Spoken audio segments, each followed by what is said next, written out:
You're listening to Power Athlete Radio, a podcast dedicated to empowering your performance every damn day.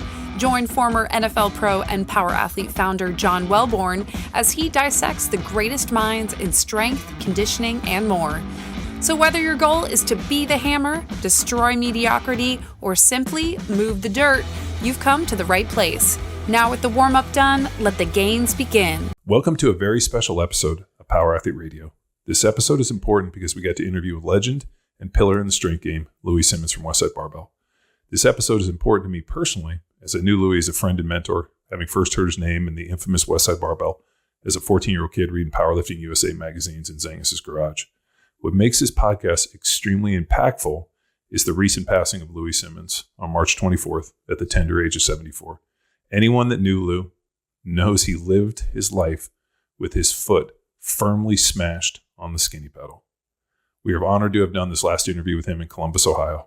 Thanks to Tom and the crew at Westside Barbell for making it happen. Without their help and stewardship, we would never have gotten this opportunity. So, my only advice, strap in. Hey, welcome to another episode of Power Athlete Radio. We are on location in the beautiful Columbus, Ohio, with our good friend Louie Simmons here at Westside Barbell. So, Mr. Simmons, how you doing? Good to see you again. I'm doing great. How are you? It's been a long time. It has, way too long. Yeah. I did definitely enjoy a lot of my time here, and a lot of the stuff that I learned from you, I still put into practice daily. So, yeah, thanks for coming on Power Athlete Radio. Yeah. Louie, thank you. We had a couple trips. I was with John 2015, but there was a first trip. I think that's an excellent way for us to start out when John first came out to Westside. Yeah, no, it was great. At the time, I remember you called me on the phone because you were interested in putting a certification together. And you asked me if I wanted to sit on the board, for your certification. And I was, of course. And then you said, hey, why don't you come out? And I came out for a couple of weeks and got to hang out. And it was eye-opening, to say the least. Huh. Yeah, it was fun. You walk into that environment. I remember walking in the first day and it was like gangster rap at 10. I mean, dude, there was probably about 2,300-pound dudes that were probably not over 5'5". I've never seen that many big dudes since I'd left the NFL. So it was definitely an exciting environment to go into. Yeah. That environment's a lot. Well, I'm always and I told these guys when we showed up, and Charles had never been here before, but we pull into Westside, here on Industrial. It's in an industrial complex. You walk in, it's 2 bays, and I think people walk in and they sometimes think, Westside Barbell, they've probably heard the legends. I mean, people always say the world famous, but I always call it the most infamous gym in the world. And it's in 2 bays, and you walk in and it's packed with equipment and strongest people in the world. About performance.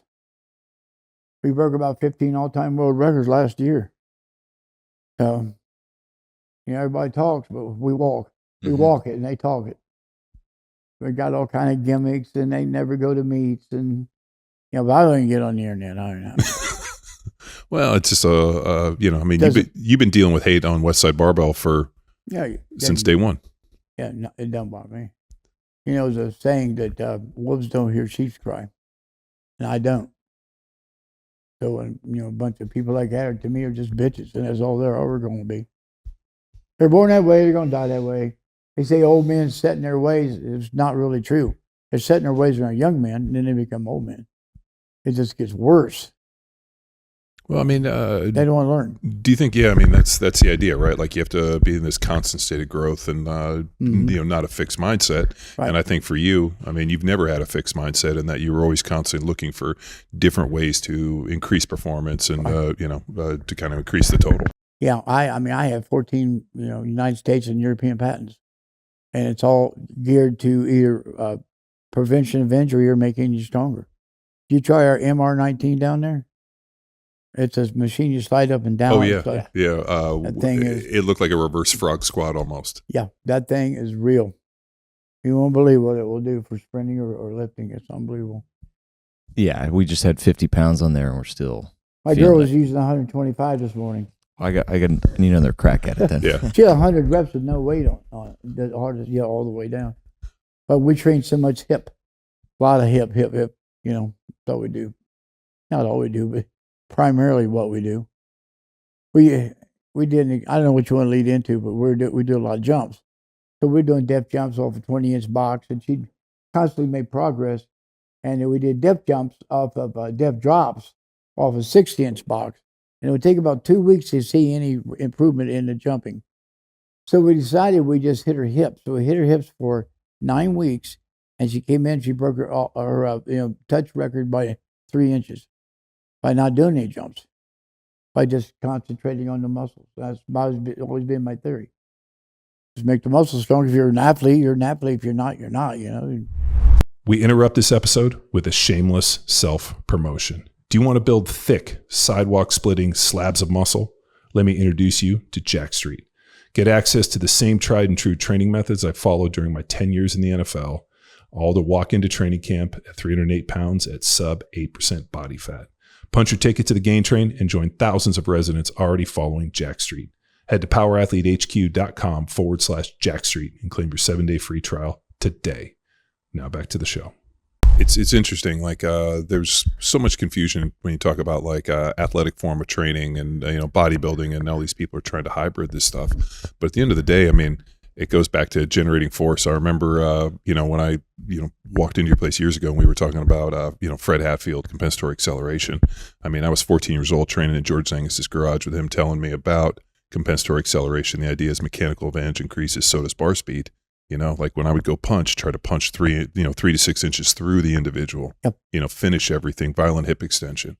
And, that was the garage I grew up in. And, and I remember, I mean, I know you know the story. George had one of your first prototypes in the reverse hyper. Yeah. And so, it was like it just seemed. Yeah, squat suits, right? Yeah. It was a marathon. Yeah, I remember. Yeah. And we had, they were shitty. Oh, no kidding. Yeah, they were awful. They was the best at the time. Well, they had seams, and the problem is when you put them on and you would squat, you would basically get like the skin would rip wherever the seams were. So you take your squat suit off and you'd fucking be bleeding. And you're going like, did that thing give me 20 pounds? Yeah. So that's what was so impressive when you see like Fred Hatfield squatting 1,037 or something in George's suit, and he probably had 20 pounds of carryover. You know? Yeah, I talk about CAT a lot and compensatory acceleration training, and it's in theory it's good, but with lighter weights you must use bands. You must accommodate resistance with it, because at the top you're not producing any force.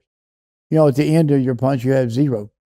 In Olympic lifting, the force is diminished from the first pull. At the second pull, the bar slows down to zero, and that's where it has the least amount of force. That's a tricky sport. It looks different and it's not really cracked up what it's supposed to be. Yeah. Well, the accommodating resistance was really interesting because as you got stronger, I mean, teaching people compensatory acceleration only takes them so far. Like once you get to a point, you have to use accommodating resistance. Right, exactly. So that as you're speeding it up, you actually have some form of force. And like, using the bands or the chains, Yeah, and the bands were so good over chains because it produced an overspeed eccentrics. It was for greater stretch reflex. The Dr. Siff, when he was alive, I did seminars with him, and I had him convinced that I could override the Goji tendon by using an enormous amount of band, and because you take weights, you get crushed on the bottom sometimes, right? Mm-hmm. None of my guys have ever got crushed with bands, bands and weights. They'll at least, they hardly ever miss, but I've never seen them not start back up. It's an opposite and equal effect. Mm-hmm. If you put like 700 pound of band on there, you're going to exert immediately. Your body will want to resist to that back in the opposite direction. And he died. And I've never got anyone to come here and test any of the things I do. And I've done a lot that they've never done. Do you think that obviously the bands are dramatically better than the chains, or do the chains have a place in the whole hierarchy? Bands, I like chains. A band, no matter what, a band is so much for you, any kind of band, so much for me. But me and you could never train together because all the chain would be on the ground when I sit down. Mm-hmm. That's one problem. It's too unregulated. Bands doesn't matter. They're constant. Light band, medium band, green band, double green bands. We use a lot of band, and that's how Vogelpool got so strong. I mean, he squatted 1180 weighing 264. So it did it, but all the heavy amount of band, super maximal at the top, over speed eccentric. So that's how we did it. Some I've told people for years when I came out here and we were working on my squat. You made a funny statement which I've taken. You said, "Hey, you said your waist is too small, but you also said you have good enough mobility to squat toes forward." And then when I asked you how come all your guys are squatting with their toes out, you said because their bellies are too fat, they can't get into the squat. But he said you were like, hey, your mobility is good, you need to go toes forward. And I've argued with people with this for years, like when athleticism, movement, playing football. I mean, that was my whole deal where constantly working on driving toes forward, putting the big toe in the ground, and being more violent. And you made a good point. You were like, you should squat toes forward. Unless you can't because you're too fat, and then you got to open your toes up. But Vogelpool did. Yeah, and he squatted with his toes out. I've had a couple of guys that could do it, but I could never do it or anything. And, so I'm always in arguments with football guys, not too long, though, about squatting wide. So why would you don't play football out there? Have you ever watched the beginning of a football game when the camera's behind the punter and all the linemen got their goddamn feet that wide? That's how the game. That's when we had 3 guys here at Ohio State at 3 years in a row, tear groin. They say they do all this flexibility work. I said, yeah, but you're all weak. The Boza brothers and then Chase Young. Same injury. How do you get the same injury? That's not so good. Not when you're talking about what number 1 or 2 draft pick. Well, where people get wrapped around the axles, they start looking at flexibility in terms of passive. And it's really active range of motion. Mm-hmm. And the only way that I found to ever really train active range of motion was under some form of heavy weight. And I explained to somebody one time, like lifting weights is like stretching with heavy ass weight on your back and being able to move through full ranges of motion under load and do it violently. Mm-hmm. Like there's no replicating that. And all the fucking rotational yoga and all the other stretching bullshit passive that you do isn't going to make you strong in those range of motions that you need it when you're most, got to generate the most force. So I'm always amazed when I watch these guys do all this stretching. And I'm like, what is passive fucking stretching doing? This episode of Power Athlete Radio is powered by Train Heroic, the most immersive strength training app experience on the market. We've built an online training business by partnering with Train Heroic to deliver all of our world-class training programs like Jack Street, Hammer, Field Strong, and Grindstone. To learn which Power Athlete training program best suits your goals, head to powerathletehq.com/training. And if you're a coach looking to build a business with the best training tech in the business, head to trainheroic.com/powerathletehq. And now back to the show. I want to know why they stretch so long and go on the field and get hurt. Like Beckham or whatever in that game, he hurts his knee, there's no contact. And because they don't train their calves and hamstrings. Well, he tore his ACL. Yeah, but if you've got strong hamstrings and calves, you will not turn. Yeah. I got medical books that says you can play. I tore mine, scored 920 pounds, I was 52. So I tore my ACL sometime towards the end of my NFL career, and we never even noticed. Yeah. It wasn't until I got my knee scoped. The doctor's like, you don't have an ACL. And he's like, I couldn't even tell you didn't have an ACL because your hamstrings were so thick. Exactly. Yeah. It's the key. But they, you're in this. I write the books. I just write books, and I stay down there. But you see, training is like waves, like the ocean. It seems like you got a wave of good training, then you got a wave of bad training. No generation comes in. Right now, I've got to write an article. Tom wants me to write articles. The hardest thing I've ever done in my life, in my opinion, on HIIT training. Because I know it sucks. And you know where HIIT training came from? I don't want to tell you a whole lot. Well, no, Arthur Jones. Yeah, well, Arthur Jones, but I mean, also Verkhoshansky wrote about it in Super Training. I mean, they showed circuits, and there was a GPP deal and base level of fitness. State. Yeah, in Penn State. We used to get into it. Oh, fuck! Ask him about the 1 set to failure on the hammer strength shit. I did that stuff. It was fucking awful. Yeah, well, that's what he did. It wasn't a training method. It was a business model. He's going to take you in there, going to run you through all those machines and out the door, next guy in. Yep. And he did it by convincing you that Casey Viator and all these guys got that big doing it. Yeah. And I'm going like, you're out of your mind. I've had pro bodybuilders there. I don't like to work with them, but they're way stronger than you think they are. Especially some in the bench and the deadlift. Mm-hmm. Yeah, enormously strong. Yeah, I got to write about it. And it's, 20% of our training is only a barbell. Squat and a bench, deadlift, good morning. 80% small exercise, concentrate on one particular muscle group. Because you got to have one particular weakness. So we concentrate on that one particular weakness until it exceeds the next thing. Then we work on that. Well, we never give anything up. We're constantly working on like lower back and hamstring and triceps and the essentials that make you lift big weights. So for people that have been living under a rock that don't know about the Westside system, can you get into a little bit of like how it was created? I mean, I know that the system you created was in response to not only your own injuries and the people around you and trying to make the best training system, but there's also this misconception that it's just for geared powerlifting. No, it's for all sports. It's powerlifting's this big for us. All sports is gigantic. We're huge overseas. We're huge in South Korea, for instance. Who would dream that? So big, we have to do a lot of trademark work and stuff. No, it's all sport. Danny D. Pasquale with the Melbourne Storm kills them every year. Been doing this for years. And then Phil somebody had the only team in the Premier League 26-0, Westside Barbell. He wrote 2 books about it. That's what I mean. See, then those books go away and people go, well, I never heard of it. Well, there it is, buddy. Well, I mean, even the influence in, the way I write stuff for Power Athlete comes from actually conversations we had where I remember you said, hey, I wouldn't train, because I was asking you about training football players and athletes. And you were like, on your max effort work, I want you to do 3s and 5s, push out the rep maxes away from singles and start, hitting a higher deal. And even on the compensatory acceleration, the speed work, bringing that in and kind of a percentage of that. And it's paid in great dividends for us. One thing we went to 5s because my guys is too big of groups. And they were doing doubles, taking hours to do speed work. I go, it's ridiculous. We used to do this stuff in 20 minutes. Yeah. So I went to 5s. And people have asked me why. But the reason is because we can move 5 as fast as 2, so we're putting out the same force, that we were with 2. So why not do it that way? And you're getting way better condition. And here's a thing I felt real strange about. Our guys, at the end of the workout, when we're like 80, 85%, could do 15 reps. People can't do that. They do doubles. They're like, you do 3. We're doing 15 freaking reps. Then we go over and do our 25 deadlifts.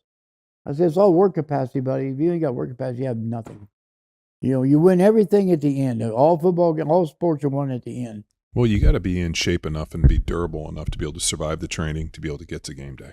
And the problem is, if you don't put yourself in that crucible, you're never going to have the capacity you need to be able to survive it. Right. It's kind of like people always ask, hey, if I got injured, I was still able to play. I'm like, yeah, because I got a lot of muscle on me.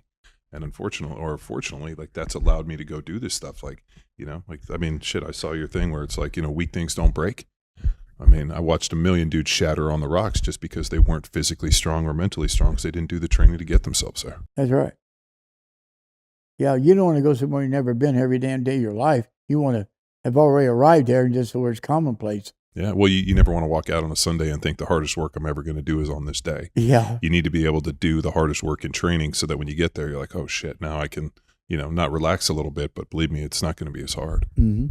And I think what you've done a good job of is in the training environment here, when they probably go to the meet, it almost feels like a little bit of a vacation. Oh, meets are a joke too, fair to the training is a joke. You asked, I broke my lower back. I had the top toe in the world in 1973 and 81. So what was your first year powerlifting? I actually went to meet in 66, but then when I got out of the Army in 70, I started full time. But in 73, I had the top toe in the world, the 181s. I had 670 deadlift. I remember I told myself to come out Toledo. No, there's no gear, 0. And I said, my back's indestructible. Well, I broke it doing good mornings. I'm on crutches for 10 months. So I come out of there, and that's how I invented reverse hyper. No one was going to fix me. I had to, involve myself in my own therapy. So I did all that. Then 82, I break it again during 81. And I broke it again, and I couldn't lay down for 17 weeks. All right, so meanwhile, I say there's got to be a better way. So I bought all the Bud Connigan or whatever, And I remember he said, Louie, I don't think you want these. These are classroom books. That's exactly what I want. I want to know what the hell I'm doing. Well, that's what changed it all. The Management of Training and the Weightlifter was the first book that really helped me. It would make any weightlifter, and most weightlifters never heard the book. just amazing. And then, so I started doing it. Then I went to weight periodization. Where I go, I won't confuse people. But okay, you should go 75, next week 80, next week 85, then you drop back. So you jump 5%, 5%, and you drop back 10% and start it over. And it goes continuous. Waves. Yeah, it's waves. It's waves. You wave. You can't just keep going up. And that's where, when you handle weights at 90% above in the same exercise for 3 weeks, you go backwards. So that's how it all started. Then I just started breaking it down, and then realized I had to have certain machines. But the weight periodization made a huge difference in what we do. So, I mean, but I remember sitting down with you and going over the tonnage that I was lifting at the time. And you were like, dude, you're handling more tonnage in training than even our guys that are squatting 1,000 pounds, and you're not squatting 1,000 pounds. Yeah. And I remember we ended up going back and like breaking it all down and being like, hey, this is how you wave. And it was extremely impactful for me because I read your book before I came out. And then when I sat down with you, I realized that what's written in the book for Westside fundamentals and all that isn't what's at Westside, which is in here in Columbus. So like that was cool to sit down and actually go over. And I'm like, well, that's not in the book. And you're like, not everything's in the book. You got to come to Westside to learn Westside. Well, if that gentleman squats 400 pounds and he's on that monolift over there and you squat 800 pounds and you're trained at 80%, the bar should be moving at the same rate of speed. It's all about velocity training. Weights aren't heavy or light. They're fast or slow. Yeah. That's how they're measured. And so again, when I learned that, when I got that in my head, I said, oh, this changes everything, And so that made a big difference. Just one thing, I kept reading what they were doing, and I said, they're out of their mind. Well, they weren't. Like how many reps you do with 80 or 90%? I'd do as many as I could. I never followed charts that Perlipin did, and he's one of the greatest coaches they ever had with the strongest guys. So I started following all that stuff. I mean, then everybody got behind me, and then we just started blowing stuff up. We broke about 170, 75 world records. Nobody there. I bet there's not 4 gyms in the country or even more can say they've done that. But this gym down here, and I'm having hard.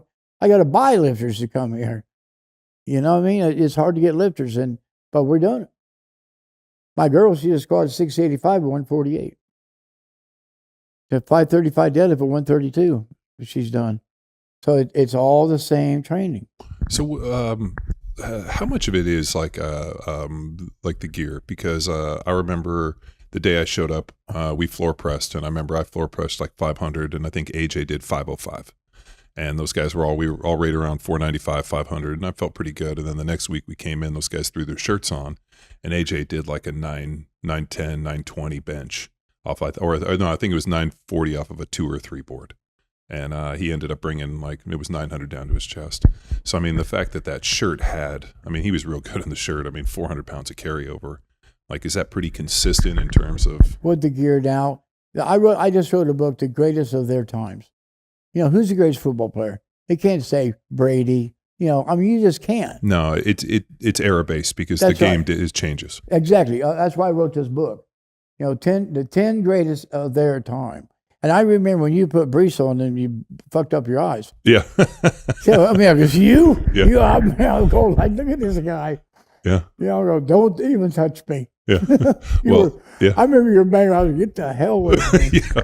Well, so he loaned me some briefs, and so when you put the briefs on, the pressure goes up, and all of a sudden I came off, and I came off so fast I broke all the blood vessels in my eyes. And Louie was like, that's what I like to see, hey, just fucking go for it. And I'm like, it's like if you put me in your Hellcat, believe me, I'm not going to fucking not put my foot to the accelerator or to the floor. You just asked a question that I've asked, tried to get people to come here. What is his strength with gear? When you bench, like I got a guy, he's got a new shirt. He did, he can bench 515. All right. And he's jacked way more than I was. I did 515 weighing 202. But he's benched 910 pounds at 81. So what is that strength? Well, you ever think about how would you hit if you didn't wear a helmet or didn't wear gear? Something would change. Yeah. I don't know what. It's not going to change what we're doing. Well, but think about this. The fact like where I think people fucking poo-hoo it, what they don't realize is the structure that you need within terms of like bone density, ligament thickness, all that other shit, just to be able to support. Like I saw the video of that dude benching, what was it, 1322? 1320. I mean, his bench, I mean, it's the biggest lift ever. I mean, nobody's ever squatted that much. Broke his record by 200 pounds. Right. I mean, and what was wild is, you know, and I was reading the comments and like people were like shitting on this dude about it. It blew my fucking mind. I'm like, do you know the fucking physical strength, bone density, ligament, connective tissue just to be able to support 1,300 pounds and then have the balls to put it over your face and bring it down? Fuck all of you for even the fact that you shit on this dude. I'm like, fucking take half of that out with that. I mean, it's like fucking blows my mind. Well, I remember when I was just starting, I could bench like 340. And I remember doing rack presses and, you know, just barely getting 500 off a pin. I'm going, now how in the world these guys bench 500? Actually, that was a pretty good big bench in 1970, you know. I mean, Pat Casey's 617, but you're going like, I'm going, how they do it? It's about to go right through my little pissy hands. Yeah, like I said, it's normal stuff. Well, I mean, I benched, I squatted 610 raw when I was 19, and then I benched 500 when I was 22. And I remember you telling me, heavy dumbbells. You got to have dumbbells up to 180 if you want to bench 500. Yeah. And it was floor press, and it was all this accessory work and triceps and heavy dips and all that, and close grips. You know, the close grip was the driver for me. Widen it out an extra thumb width, and fucking 500 pounds straight out the chest. Rob Fusner said when we would use chains, you know, before bands, he said, you know, because we change our grips. Said every time if you're going to take your grip out, you need to set another set of chain on the bar. You know, really, he was right. Yeah. John, can you talk about the phone call to help you bench 500 pounds? Yeah. So my roommate Kevin Doherty had a bunch of your Westside videos, the VHSs, and we would watch them. And then at the very end, Louie would put his number, Westside Barbell. You call and Doris would answer the phone, and then yell for Lou, and you come over and you've done this for years. Yeah. I mean, the amount of people that you've coached virtually on a phone call and help people. I mean, I can't imagine if all the people lined up outside that actually called that number and were blown away. You know, I remember Doris saying, "Lou," you know, and I mean, that's, I think, what's so interesting is, I mean, you know, for probably, I'm sure there's a bunch of people like, Louie Simmons is a fucking asshole, but the amount of people that you've helped without any, you know, like nothing in return other than use the training and fucking be a badass. Just break a record. That's all I ask. Just prove my method. That's all I've ever asked a person to do. So what are you? Break your record.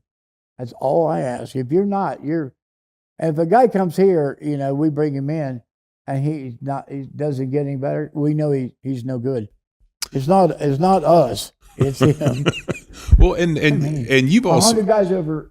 We've got over 100 800 squatters and 35 over 1,000.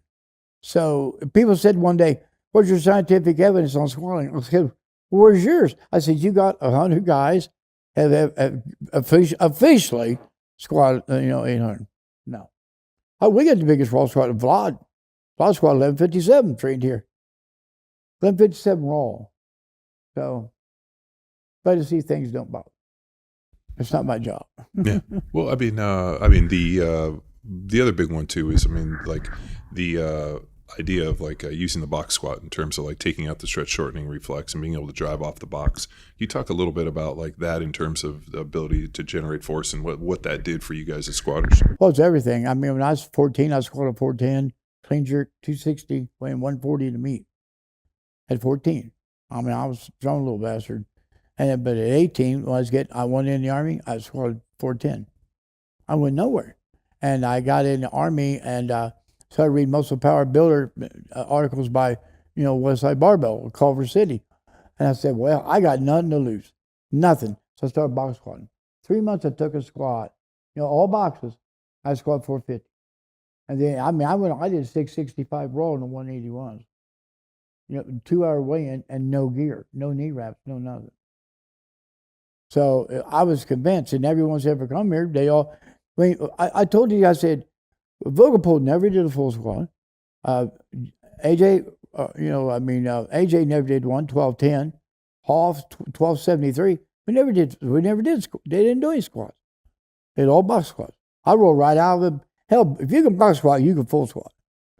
And you know what I found too over the years, I don't really write about it like I was. I've been a little sick here for a little bit. But when you can use a box, you can control the eccentric phase. You will go a lot lower on a box than you ever would without the box. And but you control that eccentric phase by sitting on a box. So, and you can sit. We did experiments with Nintendo, eccentric and concentric, and I could stay down with. Well, it was 485 pounds and 375 a band. I could stay down on the box for 8 seconds to get up to the same speed. And they asked me, what's the big deal? I said, what about football players? You guys are on that line for a long time. It maintains that. It won't maintain, it will remain it's reversal strength, not plyometric. Because guys say, well, it will not do that. I said, I never said it would. It's so funny how people know little but don't know much. I didn't say it's plyometric because, that's under 0.2 of a second. But, I remember Dave Tate was very powerful, like extremely. He could sit down for 5. I think because his muscle fiber is different than mine, but I can stay down for 8 and just same speed. He told me that he was the fastest with the tendo, but yet did not have anywhere near the biggest squat. So therefore the tendo was useless. Which I love Dave's finality and everything. Because it didn't work for him, it must not work for anybody. Which the tendo to me was a measuring tool, and that's all it was. Yeah. I know what I can look at you and say, "Oh, those are way too slow," or they're way too fast. Yeah. If it's too fast, you just add more weight. That's right. Yeah, good tool for the athlete to see the feedback. Well, we were talking about where people are looking for like velocity-based training systems. And when we did is the group of people that I was training with, I remember we had a group of about 10 people, and we were using a tendo to try to figure out like our own kind of velocity curve where, certain people, and the problem is it became like I had a girl who was like she was like a Canadian sprinter and was an unbelievably fucking very, very twitchy. She was like our outlier, and then we had another people, and I tried to get like a huge cross section of athletes to see at which percentage of 1RM they could move at which weight, and I ended up figuring out that like it was so dependent on the individual, and yet you could almost put them through a series of tests beforehand to kind of figure out where they were, like foot contact time, reaction, all the other stuff jumping, and there were certain people that were just more twitchy than others, and they were better, but it didn't necessarily mean. The strongest person we had, their fucking squat took them 10 seconds because they were so grind and slow. And I'm sure you've seen that too. Well, that's the old problem of progressive gradual overload. And, that stuff just don't work. And like you said, weights get bigger, they slow down. You're in a game and you can't slow down. So everything, to lift the weight, you've only got so long to lift it. If you don't make it maybe 2 seconds or 2.5, you miss. So people say, why speed? Well, one, it develops a rate of force development.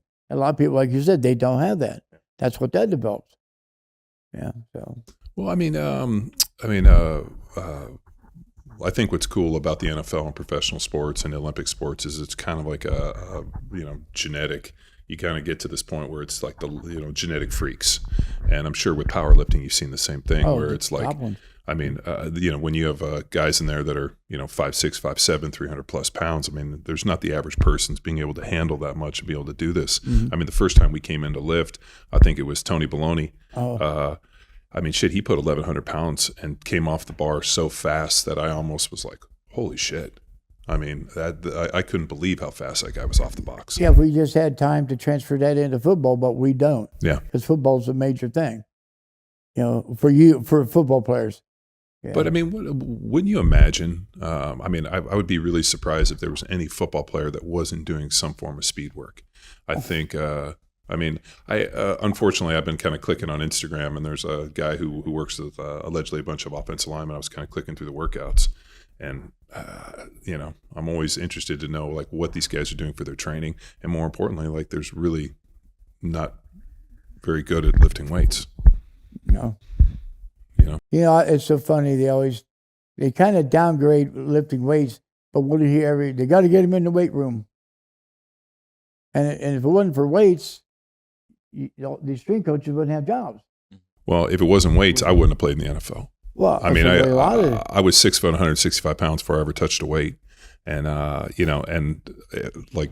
was 14 years old when I went in. I know. crazy. But I was telling him the story. I was probably 10 years old, maybe 11, and we were at the beach. And this is in Southern California where I grew up. And I was in this program called Junior Lifeguards, which was like a prep program for lifeguards. And it was some kids in 10, 12, 13 years old do. And we were at the lifeguard station. And like all of a sudden we kind of looked over, and on the strand, like the concrete where people ride their bikes and walk, there was like a whole like mess of like noise.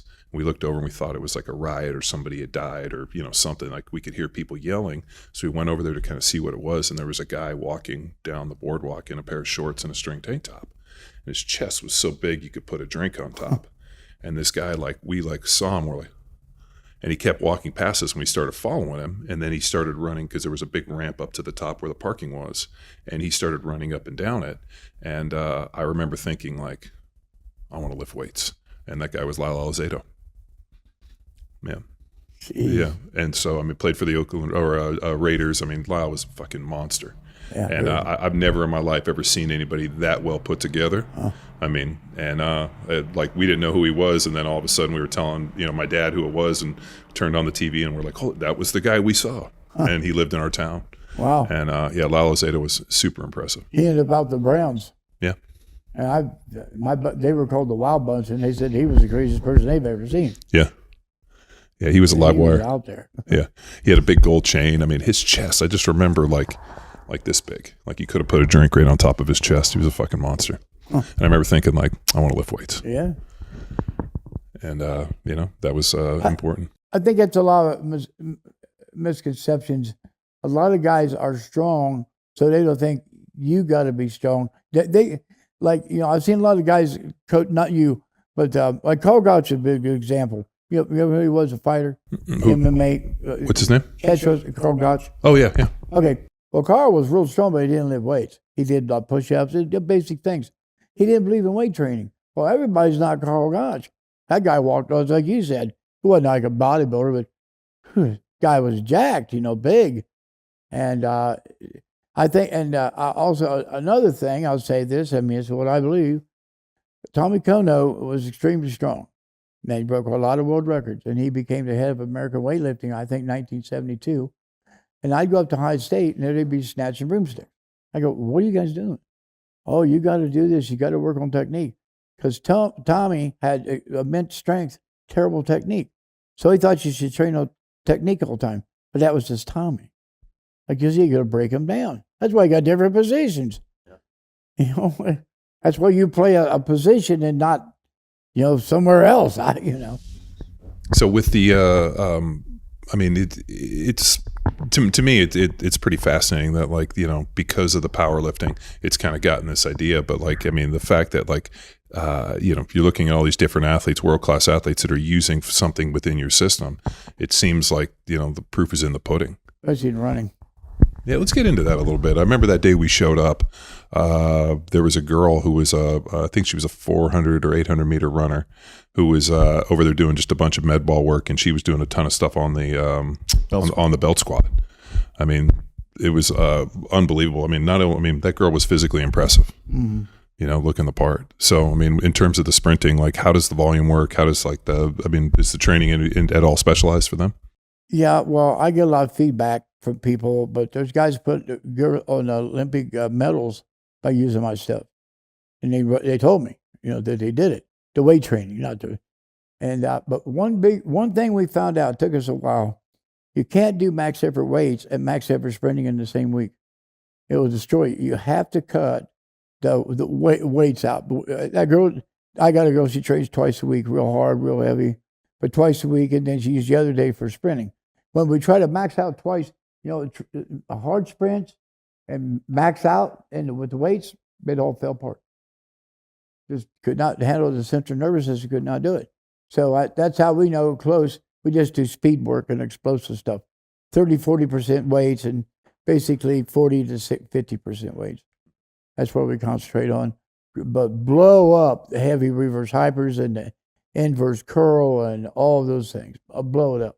So you can handle a ton of volume and intensity with the accessory movements and have them still sprint at a high level. That's right. But it's actually the barbell stuff that becomes kind of diminishing returns. Remember I told you about the jumps, and we didn't jump for 9 weeks. The girl broke her over 3 inches. Reached up and touched 9.7. It's not bad. Yeah, and not bad at all. Yeah. So with the, are they monitoring the sprinting kind of similar like you would on Pro Open Stable? Because I remember when we came in, we were talking about lifts over 90%, 4 to 10 reps. And my first question is, how do you know if you need 4 or 10? And I remember that was a funny conversation. And you were like, you know what, the more advanced the lifter, the greater central nervous system efficiency he has, the less volume he needs. I guess the intermediate lifter who needs more volume kind of dries up towards that, higher level of rep range. Mm-hmm. Well, you ever read the book Faster Secrets to Underground Running Faster by Barry Ross? No. Get that book. It's just a little book. They did experiments in there. They took about 33% of the running away. See, that's what I have to do. You got to tell me what you're doing, then I could go from there. But they dropped 33% of the running, and everybody ran faster. Their VO2 max didn't change, and everyone else kept doing the same thing. And I'll tell you about VO2, but anyhow, when they cut that running down, all their times increased. The group was kept the same, stayed the same. Your VO2 max in 1940 is the same as it today. So everybody wants to concentrate on too much oxygen, when it's the muscle endurance you have to have. I know a lot of fires, and they said to go out there, and I started going out to Colorado, whatever, and high altitude and all this, and they had tons of lungs, but their muscles just did not work very well. Well, really, like, how much can you really train on your VO2 max? I was kind of always I always thought you're kind of born with a VO2 max, and maybe there's a 5 to 7% that you can kind of go up, but it's not like, a guy like Lance Armstrong that had a VO2 max over like 200 or something crazy. Yeah, I'm guessing because this is most, they said in 12 to 18 months of intense training, you got it. It's it. Yeah, and it's not but necessary. You can get strong for years. Hell, you can still get stronger than you've ever been if you wanted to. I'd like to believe that no doubt. The best of my life is still ahead of me. I still believe that my best lifts are in front of me. How old are you? 45. See, I was over 50, and I 2 inches inside the ring, I benched 500. Yeah. If I did it, you damn well could do it. Well, I remember we were out here 10 years ago when you were in your 60s, and I saw you rack pull damn near 700 pounds. And then all those kids were talking shit to you, and you fucking went over there and strapped it up. I mean, it was impressive. I rack pulled 765 on Pen 3 when I was 63. Yeah. And that when I was also, I pulled 675 in a meet, weighing 217. And then my neck took off. Yeah, I remember when we were out here, you were having that deal where when you went to unrack the bar, all of a sudden it was kind of putting stress on the spine. Doing something weird. I don't know why. They got worse and worse, and this mess now. I'm a mess right now. I tell you what, I can say, my body, every ounce of my body I put in this sport, it's killed me. I mean, it's destroyed me. But I wouldn't have learned anything if I had to. All I do is go home and read or I write. I read or I write. That's all I do. So you do that. I mean, I read. I mean, where people, I'll ask you a question. Here, let me get my phone out and I'll tell you. For me, if I want to know something about anything, I'll start looking it up. Meanwhile, I go through 5, 6 chapters, but then I'll stop along the way and I'll learn a lot of things in chapters I wasn't even going to look at. And I think that's a big help. I think that's the difference today about real intelligence. And I'm always smart in one thing. You're looking. If it wasn't for Tom and my wife and a girl, I'd be in big trouble. Yeah. I'm serious. I'm a complete moron. I almost died twice. That didn't help. And then, but they do everything for me. I mean, my mind, I'm like a shark. They always said a dinosaur had the mind, a brain of about the size of a walnut. Well, hell, they lasted a while. I go outlast us. How big your brain got to be? Yeah. If you really want to be Albert Einstein, I mean, he probably couldn't start a car. So I'm not Albert Einstein.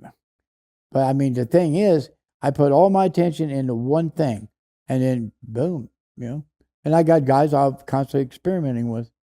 And I think that's what you got to have. You got to put them in groups. That's what we did. Change the band. I had a chain group. Well, there wasn't no bands. And we made progress. We went to bands and made tons of progress. But we would do this with a certain amount of loads, just change things around and find out which one worked. I mean, I had, back in, Kenny Patterson, 640 raw bench at 260 and 6 1/4 George at 225. And I was a strong ass guys. They were all like that. So it was a good group to experiment because these, like you said, they were like NFL, but we powerlifted. Yeah. Yeah. Well, when I walked in, I hadn't seen an environment like that since training camp. It was fucking good. It was comforting, but I could also see where people walk in and think, "Oh fuck, what am I getting myself into?" Or people wouldn't come for a long time. Well, They were afraid to come. the best was when we walked in. I think there was a bunch of like CrossFit people showed up, and they were like standing by the door and didn't know if they were gonna like get mugged, get beat up, get killed. Like they didn't want to come in there, And it was funny. It was cool to see. I miss that. That's what I miss. Yeah. In terms of like athletic development, like, do you have like a template for, like athletic performance from like a young age? If you were going to, like, if you could, like my son is 5 and I hand him over to Louie Simmons at Westside Barbell, like how does that progression look? And more importantly, like when would you first kind of, like how would you train him early on? When would you start introducing the barbell, like that life cycle of an athlete? Okay. Well, I wrote a book called The Rule 3. It's what the Russians had to train young children from actually about, from 4 to 10 or whatever, but the Rule 3. And 3 years before you even pick a sport. Like, if your dad, I don't know what your dad did, but he might have played football, so you're playing football. No, my dad was a lawyer, and he was but he was from Culver City. Oh, wow. Yeah. So I grew up in Torrance, Palos Verdes area, which is right on the other side of the freeway from that. So when you say Culver City, I know that area. Well, I don't like to work with kids, but they bring them, a few come in. First thing I tell the parents when they go back, get them into wrestling school, get them into basic gymnastics. Yeah. Got to teach them athleticism, and where you're also touching people and not being afraid to, wrestle, and someone putting your, elbow across your nose and all that. And then just start practicing ball sports, hand and eye coordination, walking down planks where they can walk down I just used to put a 2x8 on the ground, then a 2x6, 2x4, take it on down, where they can walk, build balance and all that. Balance coordination, and then decide what their aptitudes are towards what ball sport, if they're going to play ball. Mm-hmm. So, can they shoot a basketball, or can they box? Some boxers, great boxers are born. Yeah. They're trained after they're born, but they are born. I had 6 pro fighters in the ring years ago. I was all right 40. They want me to get an A with Pete. The cramp. I'm going like, I've never had no little ass guy. I'm trying to hit them. They're over here hitting me in the side of the head. I go, how do you do this? Yeah. I've always been a great boxer because I admire what they could do, but I couldn't do it because I started too old. Yeah. So what you could learn at before 10, you may never learn at 13 on. Mm-hmm. In Russia, I don't know if you know, it starts at basically 13. You have a progression 13 to 15, kind of like if you played ball, and then from 15 to 17, and you got to get better. 17 to 19, and from 19 to 21, you are made or you're going. It's good. If you make it at 19 on, it's called you're polished. If not, you're out the door. You're not going to be a weightlifter. You're not going to be a boxer. You're not going to be. I remember this Kucher. I watched the deadlift 793 and a 165. And so and he couldn't speak English. He was in Ukraine. And I said, well, what did he do? I said, did he weightlift? Because this guy had those back muscles like you've never seen. And he goes, no, he wrestled. And I said, was he any good? He goes, no, just nice to cover. That's all he thinks. Probably like you. If you didn't play D1 football, don't even talk to me. You're not a football player. At least D1 football. And then into the pros. Yeah. Yeah. No. You're a good example because I remember you were showing Kerr down there, Josh Kerr. You were beating the crap out of him. He said, I've never seen this stuff before. He said, Ohio State. Well, I had to say there's only 4 or 5 top schools in the country for football. He'd never seen that stuff. No, he didn't know how to use his hands. He didn't understand about position, angles, any of this stuff. Right. And so this kid was hoping to go play in the NFL. And I'm like, hey, man, I'm going to give you a fucking crash course on how to do this. And he didn't understand about he kept uncoiling his hips, didn't understand how to rebend. He was a waist bender, not a knee bender. Didn't understand hand position, 2/3 inside out. All the shit I learned boxing as a kid and fighting, how to cut a guy off in the ring was pretty applicable to being able to play offensive line.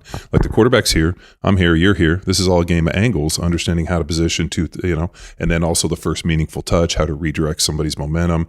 Once they're there, how to basically, challenge posture and position through full range of motion movements. I mean, this kid had never heard any of this. And he's looking at me and Louie's looking at me and he's like, well, there's a difference between a guy that plays in the NFL for 10 years and this fucking kid who's probably sweeping the streets, which he didn't like when you told him that.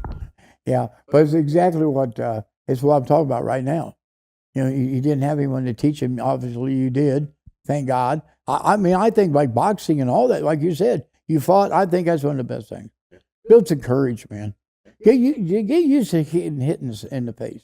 Well, you also realize the power of the first meaningful touch. Like when you come out there and you understand like striking distance, and like it was always interesting for me where I'd see guys like wait, and I'm like, fucking throw your hands out there. But then a lot of guys are fearful because they don't have the athleticism to be able to move in space. That if their hands miss, can their feet make up for it? And my whole deal was within the confines of the box, my 3x3 area, nobody was going to out athlete me. You might be able to shoot hoops or this other stuff, but like I was a master of my domain.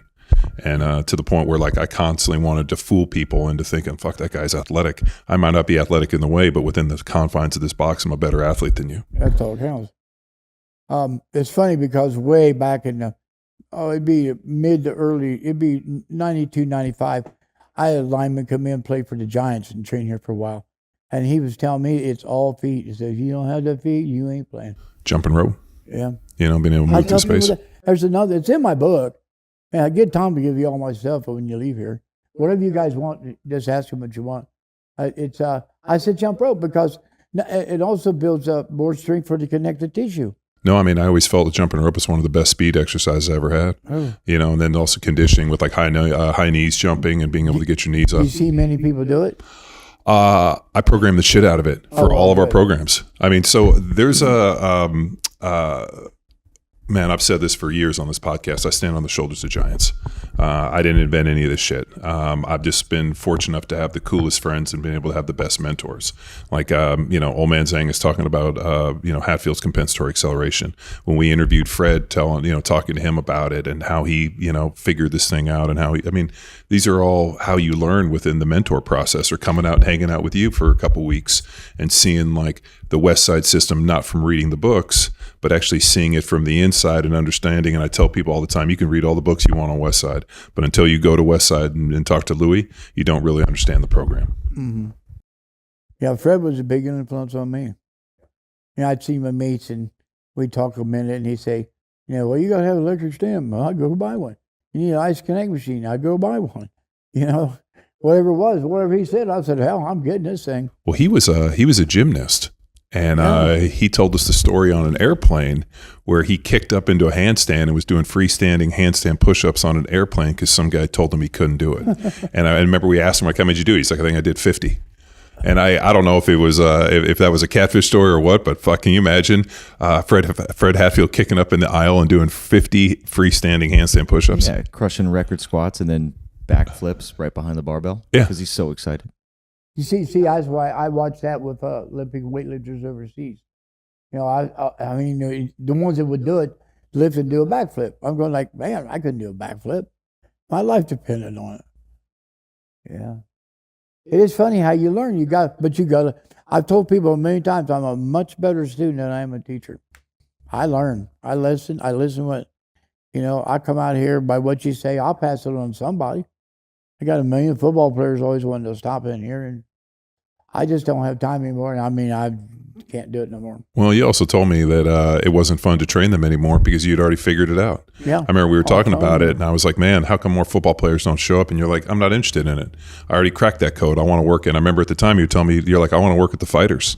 I think that's that's where I can see a lot of what we're doing really have great carryovers in the fight community. Yeah. And then the problem, they pay me a lot of money to talk to MMA. I'm huge in MMA. Yeah. People have no idea, But it's like I'll bring guys at Josh is one football player, but I would average 12 guys. I averaged 310s in 2 months. Yeah. And big guys aren't. I can't compare.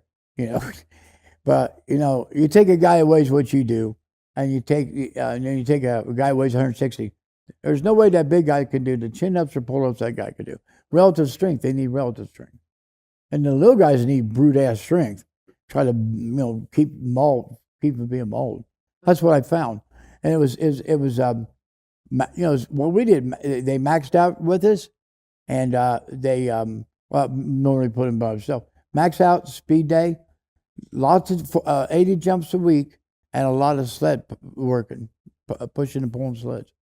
That's what did it, is all it was. I never ran them. But the higher you jump, the faster you'll sprint. Sure. So especially for football, you ain't going, Can you talk about like the influence and more importantly the importance of training groups? That was the one thing that was like different compared to any place else I've been. And I mean, we saw it in the NFL. You find, like, for me, I would find the guy who was either the strongest, and if I was the strongest, the next strongest guy. And like that was within my training group because you need somebody to compete with. I mean, that's something that nobody talks about. And really the thing when people ask me about Westside, I'm like, it was the intensity and the competition in the daily training groups where almost Louie over there, like the fucking mad scientist, pitting people against each other, talking shit. This guy says he's stronger than you. That guy's not stronger than me. I mean, that's psychological warfare and the effectiveness of the groups. My friend said I could make Gandhi kill somebody. I watched him fucking get in somebody's head and then fucking people storming out, fucking trying to break things. It was great. Yeah, it's everything. I mean, like I said, environment's everything. My gym lacks environment right now. We used to bet so much money. I mean, it'd be $200-300 on a box for a box who could box out the most. $200-300 a deadlift platform. It was every week almost. And it wasn't about the money, I don't know, but I mean, money never motivated me, but I'm going like, I want that money, even though I never won it from, and then it's also team things. We'd have 2 and 3 man team in like deadlift, squat, or rack pull or something. And like we'd add, like us 3 would add up our number to beat them. And if you needed 20 pounds above your all-time record to win, 9 times out of 10 you pulled it. Because you had that little team thing going on there. And I think that helped. And actually, I blew my knee off in 91. I was done. I mean, I accomplished everything I thought I could do. And then Kenny Pastor pulled me out of retirement.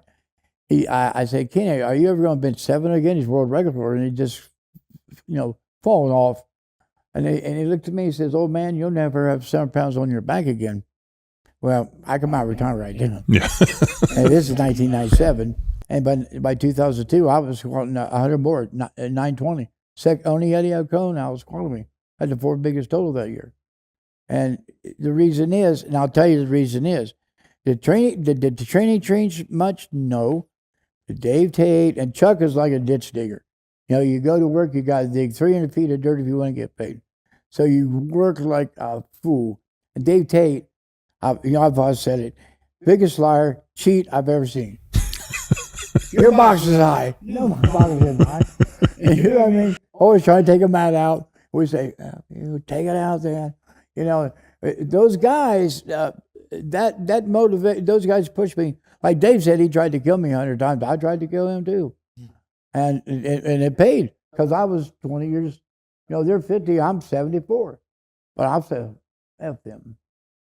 And they knew I would never back down. I mean, they hauled me out here a couple of times. I never backed down. Well, I mean, the fact that you've fucking obviously, like I always, the analogy I think is like a wet rag. You basically have wrung this thing out for every drop in it, yeah. And you're at 74. I mean, it goes to show that at the end of the day, the person that can remain strongest is usually the person that's going to last the longest. Yeah.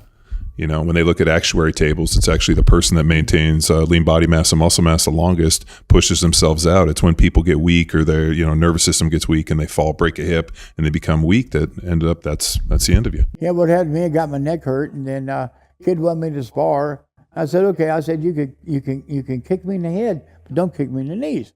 Well, kick me in the knee. Last tendon I had, it was a tore. All 4 of my tendons.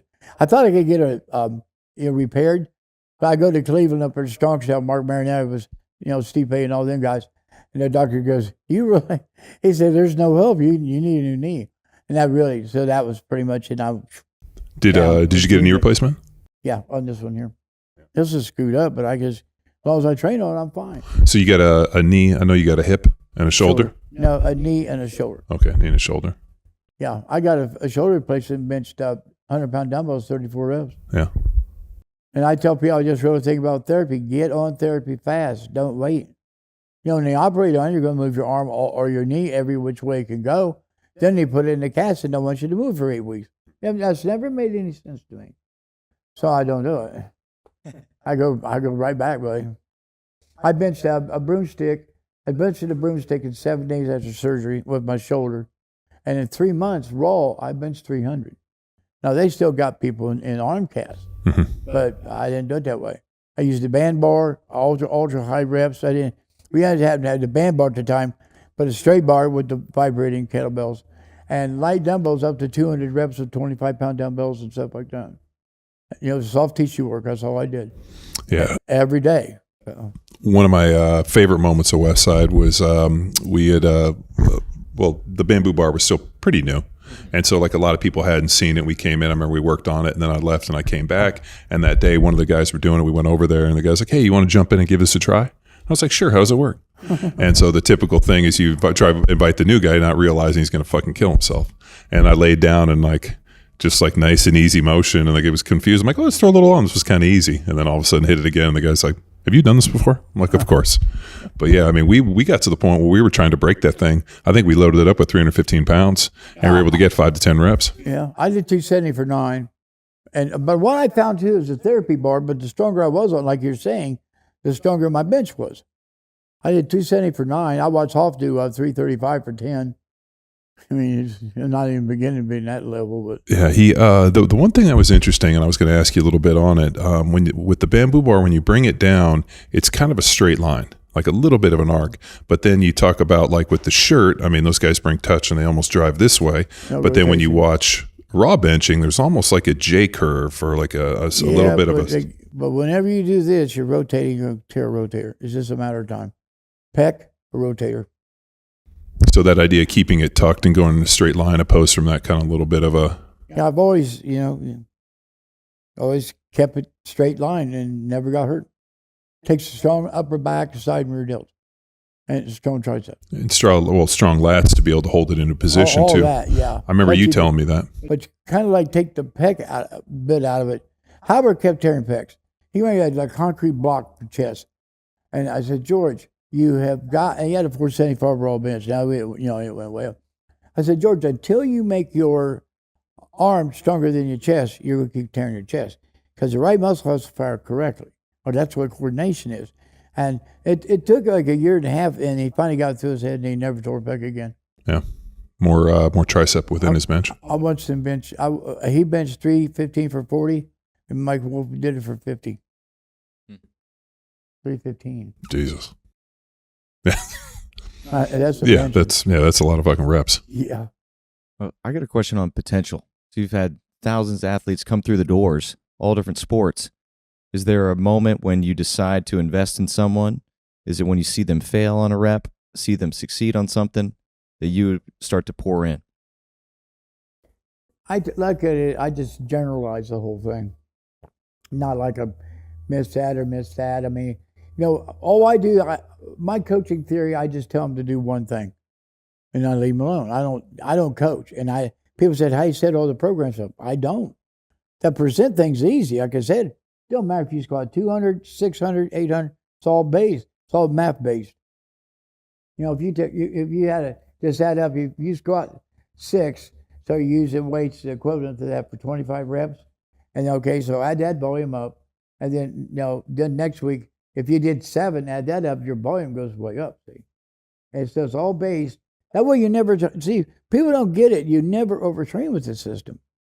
Because there's guys who come in and try to get you to do, you go into a gym, you get this real strong guy. Everybody tries to emulate him. They all get hurt and he keeps getting stronger. So see, this way it's based on your potential, not anyone else's. And I just keep him in line with that and say, dude, you got no hamstring or low backer. I got a kid down there. He'd been here right at a year, and he had a 525 deadlift and 181, pulled 700. That's some serious progress. So It's just working on what you got to work on. Don't work on things that don't work. My friend Sakari overseas said it does no strong to be strong in the wrong with the wrong exercise, and he's right. You can be the greatest whatever, but if you ain't paying that position, what good did it do you? So I guess it's all trial and error based upon the individual. The idea of finding the right exercises as your drivers. Well, if your knees come in, you got weak hips. If you're round over, you probably got a weak lower back or stomach. If you press bars over your face, you got weak arms, and you put too much on the shoulder, no doubt you're gonna get hurt. And I tell guys down there, and they do it, and they go, "Man, I wish I'd have listened." I said, "I wish you had it too." I got a kid that squatted 10, 40, or 45 at 220, and I kept saying, when you start getting some weights on nowadays, you're tight, put some briefs on. I don't care if it's Carhartt shorts. I tore his groin, so. And then he would bench it too heavy, super heavies, and he's my height. He'd have to catch stretch the weight out. I said, "You're going to tear a pec, getting out weight out," and he did. But completely ruined his bench. What do you do? I just hope he tells people don't do what he did. That's all I can ask. Why? It seems crazy to me that if you got to make every mistake yourself. I remember my dad told me, he's like, if you got to make every mistake yourself, you're gonna have a hard fucking life. So like, if you can't learn from the mistakes of others, then you're gonna struggle. So here's a situation where you're haven't done this for 40, 50 years, and you're bringing people in and giving them information, and they're still not grasping it, or more importantly, making the changes. Yeah, and I think, like you talked about gear, I think gear in a way has kind of ruined our sport. Although I'm all with, if you wear gear, you make the rules, I follow the rules. But these guys, instead of getting a stronger bench, you want a stronger shirt. Yeah. If they want a stronger deadlift or squat, they get a stronger squat suit. Can't do that, man. You got to do the work. Sled dragging is one of my primary things, man. You got to drag sleds. Well, you didn't see her, but Kylie, she's like 5'9.5", weighs 136. She pulls 5 plates on a sled all the time. It's 225 pounds on blacktop. And she carries the med ball to stay straight up and down. You don't want to go leaning forward when you pull sleds, or you put it all the way on your toes, and you keep it off the glutes. You want to keep it on the glutes. So, damn. But like I said, it's just piecing things together. It's like a puzzle. What part of the puzzle is missing? Fill that part in, and now you got a picture. Yeah. And potential is, I could tell guys they're going to be good. After a while, it's hard to get guys even with the right body. It's very, very, very hard. You mean for powerlifting? Yeah. Way too tall and skinny. What would be the ideal? Like Dave Hoff? What's he, like 5'5"? Oh, yeah, he probably Dave's about an inch or two taller than me at the most. Like at 165 should be 5 foot. These weightlifters that come here, and I said, I'll tell you why you guys suck. They lack 2 things. I'll tell them. I wrote a book on it, and it's just like the Chinese. They said I'm crazy. Go read what the Chinese do. Chinese got my equipment. Well, and the other thing is they have a system, and they look for people that fit the anthropometrical ratios of their system. That's right. And then the other thing too is those guys Olympic weightlift, but shit, the amount of bodybuilding work they do is insane. Oh, I know. That's what I mean. They say I don't like the work. They say after every workout they do 2 bodybuilding exercises. I'd rather just build muscle. Mm-hmm. But man, look at them guys. Yeah, they're impressive. Oh my God. But you got billions of people in your country, That's and it's a communist deal. There's probably and you're going to be a weightlifter, Yeah. Whereas we're in a little bit of a different deal. Yeah, and if you don't meet, you're right back on the farm. You're sweeping streets or whatever the hell, or you get a bad social credit number. What do you think? Obviously the legacy of Westside, but with the mindset, and more importantly, not just the sets and reps. What do you think Westside has contributed to this whole thing? And powerlifting in general. Yeah, powerlifting, success, athleticism. Constantly reaching new heights. As I said, we break records all the time. I had 123 with no gear. He squatted 635, world record. With gear, he squatted 700. He benched 505 and 23s and the 32s. So then the girl, she got tons of reps. You go down there right now, I can Like we got a lot of world records on that wall, and I'm disappointed because I need new blood. Like, every year, why you got football combines? You can't just keep playing for the same players. A few years down the line, there wouldn't be nobody play football. Yeah. What? Are you struggling to bring in new blood? I'm trying. I mean, we put ads out and everything, but I don't know, man. The world. Marcus up there in the strong style says it's hard to find a guy that really where he wants to hurt you. They don't, it's like more like a sport to them, which MMA is a sport. But I've been around these guys. I mean, some of these guys, like Mark Coleman, these guys, they don't freaking rip your arm. They could turn on you in a second, like a dog. And he says it's so hard to find a guy like that. Attitude. You're not going to quit. If you get beat, then you'll be back next week. And it's the same. I just think it's society. Really do. I think it's got a lot of, like you said, there's a lot of things to it, but it's society. It has to be. I hope. We're over here, like my buddy in there, he said, and he over there in Ukraine, they're raising these kids 13, 14 years old to be soldiers. We can't even decide if they're boys or girls over here anymore. There's a big fucking difference when you're going to run into combat with them. Well, I mean, it's what's interesting is when you start removing hardship, and even if you listen to the way people are kind of talking today, life has never been this good. It's never been this simple. It's never been this easy. I mean, the most access. I mean, the fact that you can get on your phone and have any type of food you want delivered to your house within minutes, which still blows my fucking mind. I mean, we've talked about on the podcast. Like, I'm probably like Louie. I've never ordered food online. Like, I'm like, but like you can order anything. 9 numbers. Yeah. I mean, so it's like things have never been this easy. And I think what happens when things are this easy, people start searching for hardship, or they start searching for ways. And unfortunately, they're not looking for the good hardship. But when you put people in these situations, like you're in the Ukraine, like you said, they're arming kids. Yeah. I mean, they're forcing them into a certain life, whereas that's all they know. My buddy, he's John Sayer, jiu-jitsu, and says he'd go to Brazil, and or even Carlos Carvela was here at. He told me he says down here poor is, beat up housing project. Down there, it's living in a cardboard box. Yeah, I mean, if you want to see true poverty, I mean, we went to Brazil, we went to Rio, and seen the favelas and the shanties and like metal roofs. I mean, how people are living. I still tell the story. We were walking down the street, and there was an alleyway, and there had to be about 50 kids were playing futsal with that little ball. They were playing this game. They were playing soccer in this alleyway.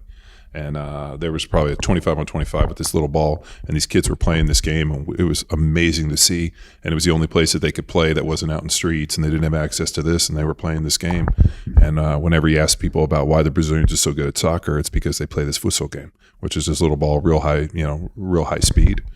And I mean, that's all they do. That's all they got. Mm-hmm. So when you put people into these situations, greatness, becomes the inevitable kind of return. Yeah, you imagine if you even get a uniform. I mean, that's a prized thing if you got a uniform. Or shoes. To wear. Or shoes, or cleats. Probably, yeah. Yeah. So. I mean, I probably treat these guys too good. Well, I mean, think about it. Like in the 80s, I mean, I remember seeing those videos. I mean, the amount of lifters and people fighting to come here. And is it because, like, I mean, people aren't looking to suffer, they don't want the hardship, or is it just so easy because you have access? I mean, you remember, I mean, like you said, you had to call you on the phone. Now it's like, there's internet forums and books, and there's so much access to information. I know, I hate it. Because they handle it all, and I don't get to. Anyone who wants my number, I give it to them because I'm supposed to talk to them. I don't need someone talking for me. They know what the hell they're doing anyhow. Yeah. I don't know what I'm doing down here and what they're doing up there. So I need to talk to them. And like I said, I found too, if you had done this, you'd probably talk to a person or two and just, oh my God, I'm so inspired to, go play football or whatever. Some probably drove you into football. Who knows? Well, for me, so my older brothers played football, and I remember, going out there and playing. Like what's funny is my brothers used to make fun of me because I was real skinny, had a real skinny neck. My brother used to take an orange and put it on a pencil and then be like, snap it and be like, this is your neck. And so, like I said, I wanted to lift weights and I wanted to be bigger and stronger. And I knew that all the guys that played football were all big and strong dudes. So I figured, like, they all go to that weight room thing. I'm going to go to that weight room thing, like playing football. I want to be big and strong. And I got out there and I realized that playing football, especially at that age, was like fighting against people that didn't know how to fight or box. And because we had done a ton of fight stuff early on, and I got out there and was like, oh shit. And then all of a sudden I grew taller. You know, I had 100 scholarship offers. And I remember my dad telling me, he's like, are they going to pay you to go to school? And I was like, I think so. I think this is what these letters mean. And I remember just wanting to go to school to get a degree because, I mean, I never thought I'd play in the NFL. But the fact that I got to go play to school and I could, like, you know, didn't have to ask my parents to pay for anything. And then I got out there and I was just stoked to go to college.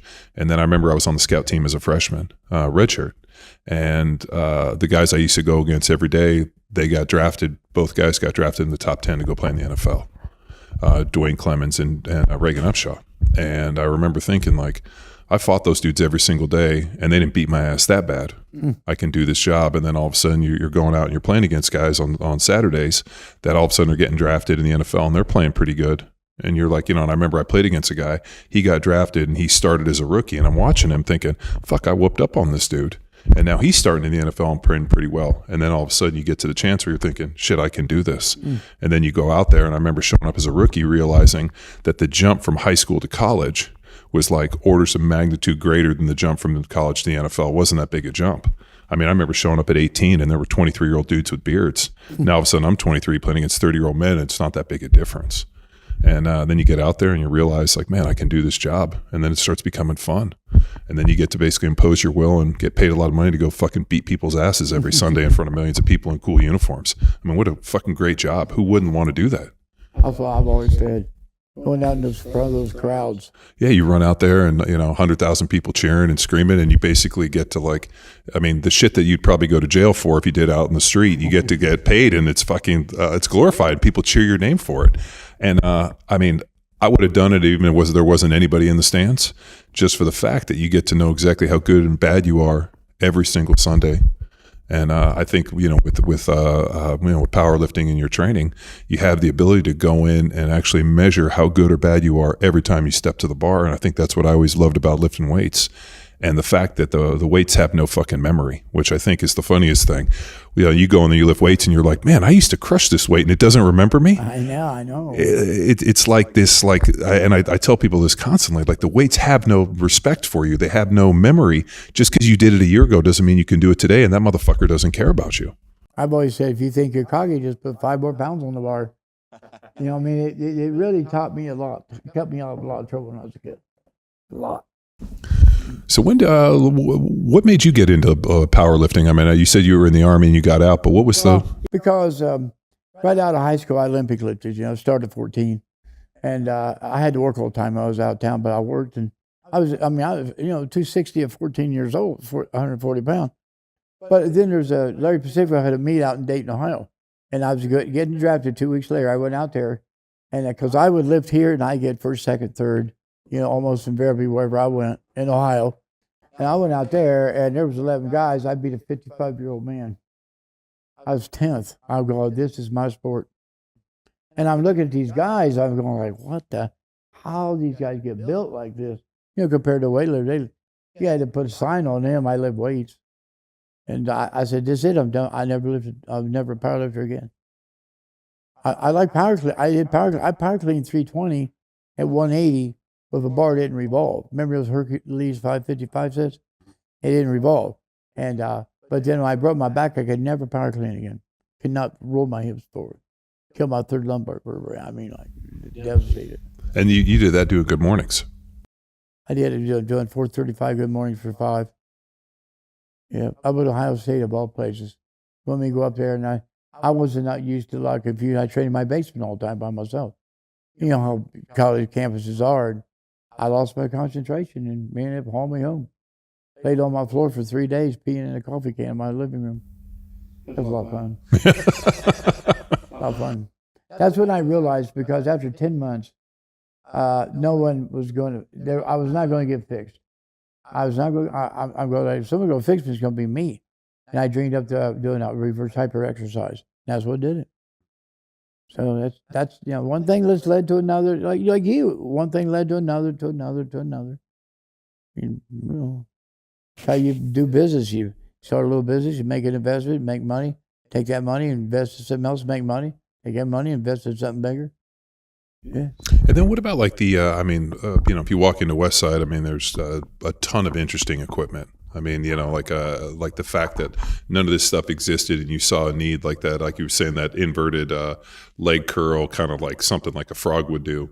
Yeah. Like, I mean, MR19, yeah. like how, was it something where, there was a need or an idea, like how did the inspiration for all that It start? could have been, I could have invented things for football had I been in football. Because like I said, I got the track girl and another girl. And I was once, I said, you know what? If they need to get these hips stronger and everything, what if they pull themselves, backwards? And man, it works. That thing, whenever Roe gets to making these things, you're going to sell a lot of those. They work. Is Roe going to make them? Yeah, they're making. They got all contracts and everything down there. Oh, okay. Yeah, they just have steel production. They couldn't get to steel. Yeah. No, it's a fucking mess. It is a mess. Because I weld and fabricate and I work on trucks, and it's part of like my my hobby. Is so in my Power Athlete, we have about a 5,000, it's about 5,200 square foot building, and then half is the gym, and then the other half is my shop where I weld and fabricate and I work on trucks. Wow. So I put diesel motors in big trucks, and I got I've done a bunch of crazy shit. So I'm when I heard about your Hellcat, I got excited because I have a 6.2 LS motor that I'm doing an LSA supercharger on in one of my trucks right now. So I'm in the process of messing with that thing. So, but I mean the steel. I mean, dude, what I used to be able to get like a sheet of 4x8, quarter-inch steel for, I mean, it's gone up 5-fold in the last 2 years. It's actually insane. I mean, the point where I've been hoarding metal, and it's like, man, to have to go out and actually production this stuff. And then the problem is the consumer doesn't know that because they don't know what metal prices are. So a machine that, hey, that thing should cost X, to go buy that machine now is 3X. Mm. There's a lot of steel in that machine. We were playing with it. Yeah, everything's gone bonkers. Well, I mean, that would be definitely a fun machine to have. I wonder if they're going to like make one that's a little more, I guess you could say, space friendly, because that's a big fucking machine. It is a big machine, but somebody like you needs a machine that big. We might be almost too long for that machine. Oh yeah, no, I squeezed in there and got in there. Okay. Yeah. You got everything straight. Yeah. Your legs. Yeah, it was fun. I mean, as we started doing it, I'm like, oh, this isn't that bad. And all I could think of was like, if we keep putting more weights on, this shit's going to get real ugly. Yeah, it's a good one, though. I mean, how do I know this? Not by what we do, but, a lot of baseball players and all kinds of different people. They all love it. Fighters love it. They love it. Everybody loves it. So what do you think in terms of I mean, obviously you have a ton of templates and whatever, for powerlifting, with the sprinters, it's all different. I mean, does everybody kind of, follow a Westside influence program, but it's all kind of individually based? Well, when you come here, there's so many injuries in sprinting. And that's what my book is, Prevention of Injuries, Strength Manual and Prevention of Injury. Well, how do you get hurt running? And so I talked to the high state coach. He come here for a while. I said, why do you get these injuries? He says, well, they're overuse injuries. I said to him, why do you overuse them? Why don't you do something else? Mm-hmm. And you were born running. An idiot, a chicken can run with his head chopped off. It don't take a genius. I've said 1 million times, and that you were there. Now you might say, yeah, Lou, you're right or wrong. But I will guarantee you, if it wasn't for NFL, there'd be players in the NFL. It'd be the world record for the 60 and 100 meters. Yeah. They'd outrun both. There's no way they wouldn't. Yeah, these guys are like. Yeah, we had a new 40-yard dash record at the combine this week. Yeah, so 4.21. Yeah, 4.21, which is interesting because Deion Sanders allegedly ran faster than that. So like the story goes that like Deion, like when they did, like, I mean, who knows? It's all these fucking legends. Is Deion telling the story? I'll tell you, man. Like so the problem I have with some of this stuff, like I don't know what the like where they brought like, fuck, how do I say this and not sound like a complete fucking asshole? I don't believe that the kids are training as hard today as they used to. So like we're seeing more stuff. So then is it the timing? Is it the technique? Is it just the advent of technology, which more Track. Like, I mean, is it track? Like what is it? But I really don't believe that the kids are training, because I'll just tell you this, just looking at like the offensive linemen, when I played, everybody looked well put together. Like everybody's shirts filled sleeves out. Like everybody looked pretty stacked. Like we were talking about like Nebraska in 94, 95, 96. Like those dudes look like football players. You see the guys today, shit, they don't look like they do any curls. I'm like, give these guys some hammer curls. At least give them some fucking arms to fill out their jerseys. And I don't know why they've gotten away from this. I mean, everybody should do some classic bodybuilding just so you look good on Sunday. And, pack a little muscle on. That shit's the best investment you can for injury, like we said. I mean, that's the fucking armor you need to be able to go out and survive this job. Louie, I got a question for you. Do you feel there's a difference between injury prevention training and then not hurting your athletes in training? Yeah, because they're going to get hurt in training because they ain't doing shit. Yeah, these coaches are afraid to hurt people. You shouldn't even be a coach. I know they make good money. I know some NFL coaches, they make pretty good money. But I couldn't do that job. I'm not going to put you in my race car and have you drive 80 mile an hour instead of 180 mile an hour. I'm not going to do it. You're going to do it or you're not going to do it. Yeah. Yeah, they all got these gimmicks. Everybody's got a gimmick, and gimmicks are gimmicks. Mm-hmm.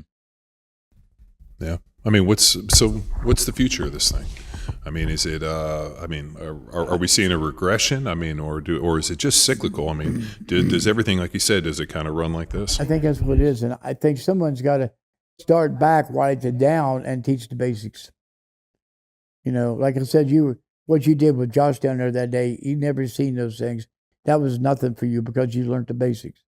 He's never even learned the basics, so you think he would come out when I say, but obviously no. They bring him down here, and I'm going like, you got to be kidding me. The last time I quit doing this, they brought, I don't know, it was 4 or 5 guys for try out for the combine. 3 of them could not. Three of them could not bench 300 pounds, and they couldn't box 400 pounds. And these are all somebody online. And I go, I'm done with this. I never seen anything like it. I'm going, how could this guy be that big in that week and live to play football? Or your opponent's not very strong. Yeah. Well, that's why you see guys like Aaron Donald who come out and running through these dudes because, I mean, that guy's pretty well put together. You can tell he trains. I mean, he's got the appearance of somebody. Like I could always tell, like I can, without a shadow of a doubt, tell you whether or not a dude lifts weights. And normally traps and shoulders and some of the other kind of intangibles that you only get from under a barbell. Mm-hmm. And, it's when somebody's like, oh, I lift weights. I'm like, whatever you're doing, you don't look like you lift weights. We must be lifting different weights. Yeah. And then you see a guy like that and they're over there. I mean, they can't fucking kiss his ass enough on TV. And it's just because the offensive linemen aren't training like they need to. I played with dudes that would have fucking killed that guy. And it was because there was just a different mentality. And I don't know, maybe it's social media. I don't know. I can't figure it out for the life of me. But I always thought that the weak link in our society was access to information. I was telling them that I was real fast when I was growing up, and then I grew a whole bunch, and I was real slow, and I couldn't figure it out. So I went to the library and I checked out a book on speed running. And the only thing I remember was downhill running, like if you can run, do overspeed. So I drove around looking for like a hill to run downhill. And but now, shit, how many people are going to the library? How many people are calling people asking, showing up, hat in hand, make me great. They're like you get on the field. But like that's where that mentorship process comes from and coming to learn. And I just think I just think too much access to information. It's almost overwhelming. I mean, think about how many systems there are and everybody's got, like you said, a gimmick and this and this. But at the end of the day, there is no fucking gimmick. Yeah, they got gimmick, but I always say, where's the results? Where's the results? When I was a kid, Jerry Schottenstein's, he multi-millionaire, and the guy I worked for, he gave me a job at 12 as a block tender. But for some reason they liked me. And Jerry'd show up on a job. Now he's a general contractor. He did the concrete, the steel, you name it, did everything. So he wanted money. He'd want his draw. So Harold would come out there and have Jerry Schottenstein's come out. And then they'd take me with him. Maybe walking around and all that. I was a little kid. I don't know how they drugged me, but they did. And I heard him one day, Harold was wanting paid. And he goes, he looks around, he's got a big old coat on, big Jew, got that coat, and he looks around and says, Harold, show me what you've done. That has never left my mind to this day. Show me what the fuck you've done. You run your mouth, what have you done? Everybody's got these, like you said, they got programs and this and that. I never even heard of these people. And they all got a program. They don't go to meets. They don't put it online. So, but I'll never forget that saying. I remember he said, "Show me what you've done." I go, "Where's the block? Where's the concrete?" It's funny, it was stuck with me. That'd be 62 years. Mm-hmm. But it stuck with me. Because when people wanted to say something, said, "Show me what you've done." You in the top 10? When PL USA was out? Where's it at? Where's your name? Don't tell me you've done something, you've never done it and all this. And I don't know. I get a little disturbed of some things, but I just try to stay in my little hole. Yeah. I do. I go to meet, and as soon as it's over, I'm out of there and back home, and that's where I want to be, back here to start training again. Get these guys going. And like a guy asked me one day down there, they're never going to be the greatest. And he says, "What do I expect?" I said, "Progress. Just make progress. That's all I'm asking. You don't make progress, I don't know why you're here. Just for what, the name and a T-shirt or something? I don't know. But you got to make progress. And if you don't make progress, you know how it is in sports. You're in a weird sport because ESPN, they'll badmouth you one day, they'll kiss your ass the next. I'm going like, I can't stand to watch it. Like Stephen A. Smith and these guys. Well, I don't give a damn. It's because of the news cycle, man. Like the news cycle is about 7 days. So people's memories are so short, their attention spans are so short that these guys have to be more polarizing every time you hear them. And that's why Stephen A. Smith acts the way he does. And like whether or not any of these guys believe any of this shit blows my mind. But it's the fact that we've just become so desensitized that it's usually the loudest, yappiest, biggest fucking load of bullshit is the thing that catches people's attention. And now, because there's so many different ways and different avenues in terms of projecting information, whether it be social media and phones and here, and everybody's got this fucking Instagram page, or you got this. I mean, you got thousands of people vying for everybody's attention. So it's unfortunately, like you said, man, the one who yells the loudest tends the one that people tune in. And unfortunately, that's what I think people have become used to, where it's not necessarily the person that's producing results for the last 5 or 6 decades. It's the person that's got the biggest gimmick, or or the best branding, or the one that can yell the loudest or talk the most shit, which is funny because I've never seen the level of shit talking and pettiness that I have in powerlifting. And the lack of support. I mean, you would think that these dudes were like arguing about purses, or it's fucking unbelievable. Like I said, like that dude benches. Like I don't give a shit. Like there's like the difference, but so geared powerlifting and raw powerlifting are two different sports. Like it just is. Like you can't equate them. And like the fact that you have people that like barely bench 225 in the local gym shitting on a dude benching 1322 in a fucking shirt. Like why would you think there would be? Like it just blows my fucking mind. And maybe because I've lifted weights my whole life, so I know that even you could give me everything you want, every shirt, the fucking monolift, a crane, and still not be able to do 1322 off of that. It just blows my fucking mind. That's like insane.